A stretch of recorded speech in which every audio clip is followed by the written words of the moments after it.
Hey everybody, wanted to come in here and talk about something.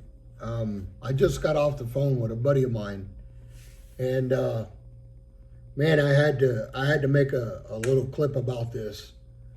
Um, it kind of it didn't upset me because I understand where he's coming from, but it's not knowing or the information that's out there, especially now.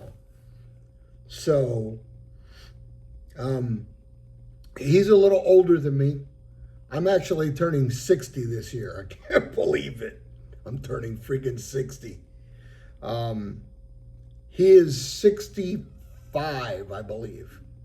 Anyways, it's about licensing. Um, he wanted his pilot license.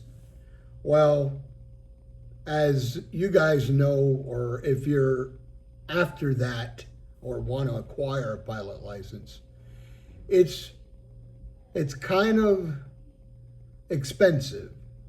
Not very expensive, but for the normal, everyday, get up, go to work, come back home, person, it is quite pricey. Um, with all that being said, this is what I would do in 2026 if I wanted a pilot certificate. We have sport pilot's license. We've had it. But the big difference now started in October of 25, okay? The FAA changed the standards, the rules.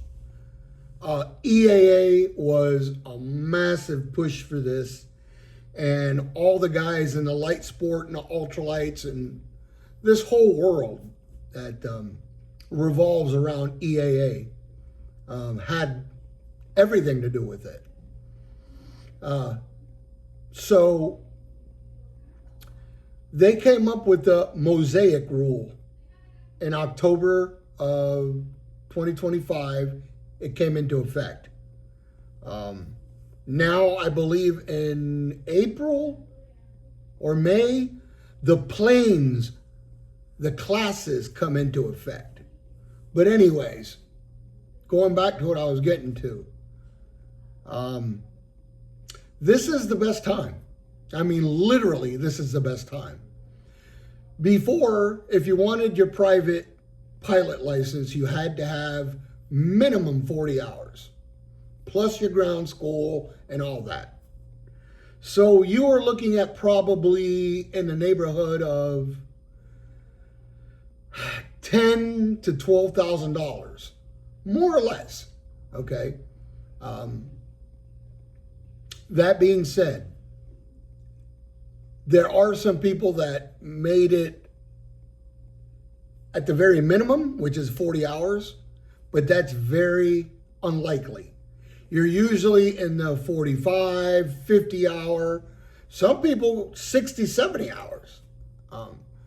And at $200 an hour, that gets pricey. And that's being generous. So anyways, Mosaic comes out and it rewrites all that. Now, the standard is if you get your sport license, you're actually allowed to fly a 172 or a 182 or a Piper or a vast majority of other planes, including all the light sport planes. And if you have your experimental, like I'm building an experimental, and I also have an Avid Mark IV.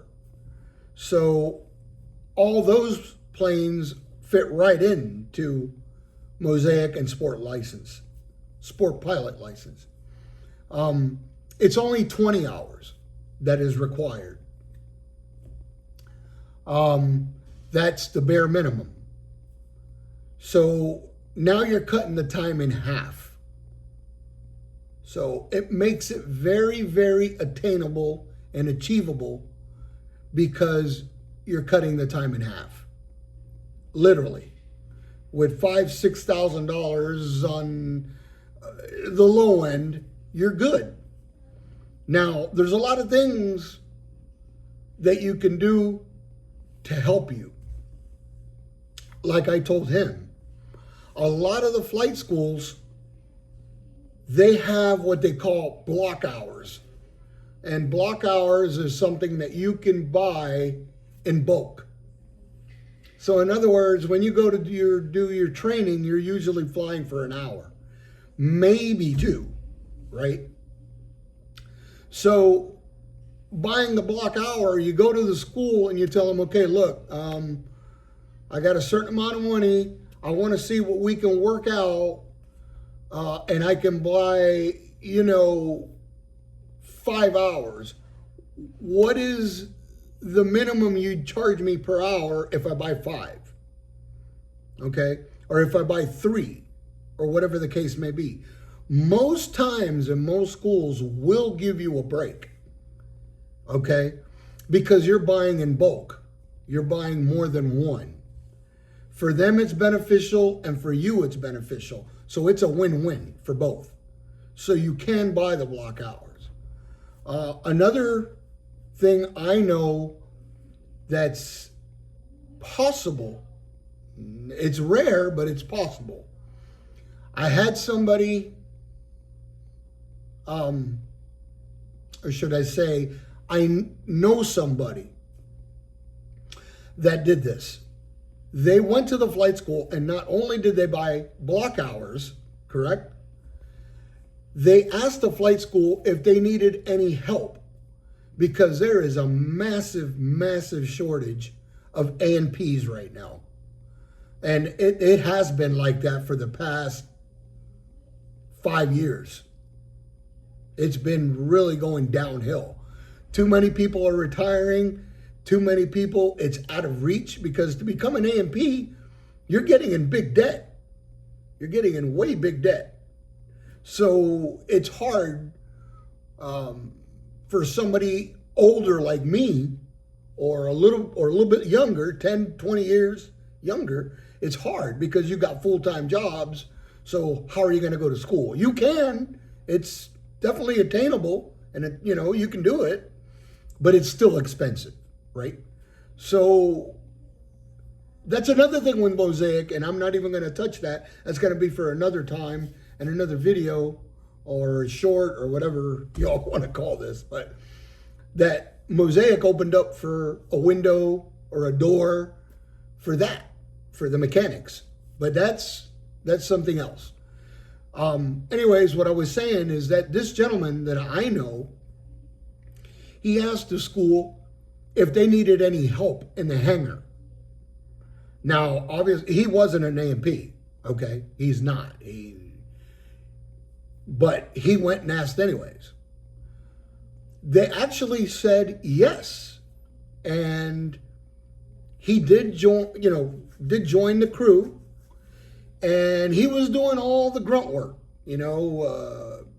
grabbing parts, stacking parts, buying parts, running for parts, handing tools to the A&Ps, organizing, office work.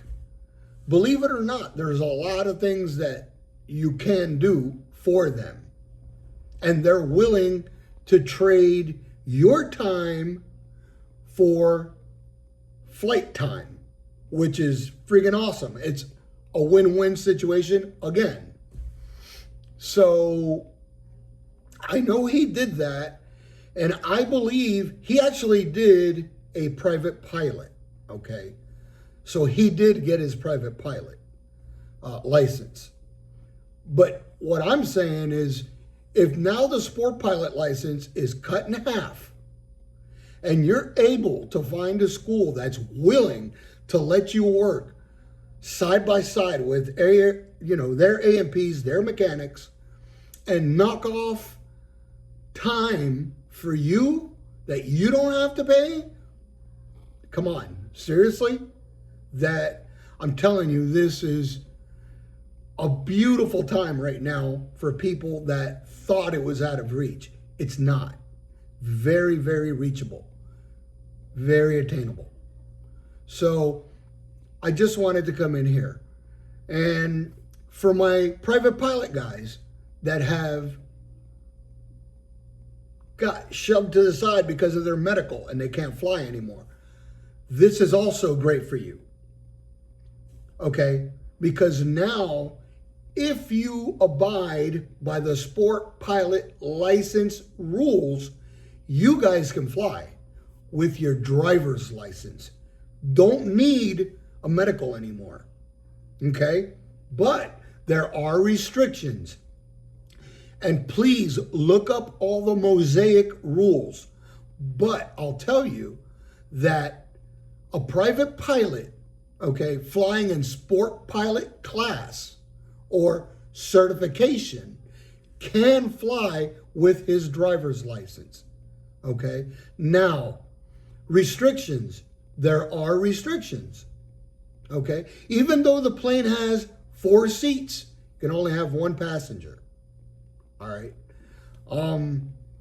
I'm just saying that even the private pilots that have not been able to fly because they cannot pass their medical, the sport pilot license certification or avenue is good for them too, because now they can enjoy the same privileges as sport pilot, okay, with a driver's license, because that's all you need.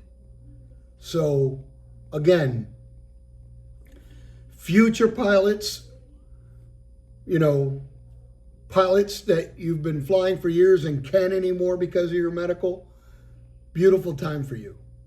FAA has finally lowered their standard a little bit, and they're being a little bit more reasonable with all of us, and just making it affordable, opening up aviation for everybody. You know, there are so many people out there that want to fly but can't because their hands are tied. So again, I just wanted to come in here briefly and just touch the subject. Please go in to the FAA, look up the new mosaic rule. I don't want to get this wrong, but it's modernization of safety airworthiness certificate. Oh no, I'm sorry. Special airworthiness certificate. That's what mosaic is. But yeah, please look it up. Look up all the rules. But I'm telling you, this is a great time for junior pilots, future pilots, everybody who wants to fly. This is an absolute awesome time, you know? So very doable, a lot less time, a lot less money. So just wanted to reach out. I'm glad I could do this, and I'm happy to do it. If y'all have any questions or any concerns, or if I messed up, because I mess up daily, let me know in the comments down below, please. I'm going to be doing content as much as I can to help. Mine is what you can do, what to do, how to do it. Whatever I can think of that will help the community, I will do it. No worries. Okay? God bless you guys. I hope you all have a great night. Have a blessed one. Peace till the next one.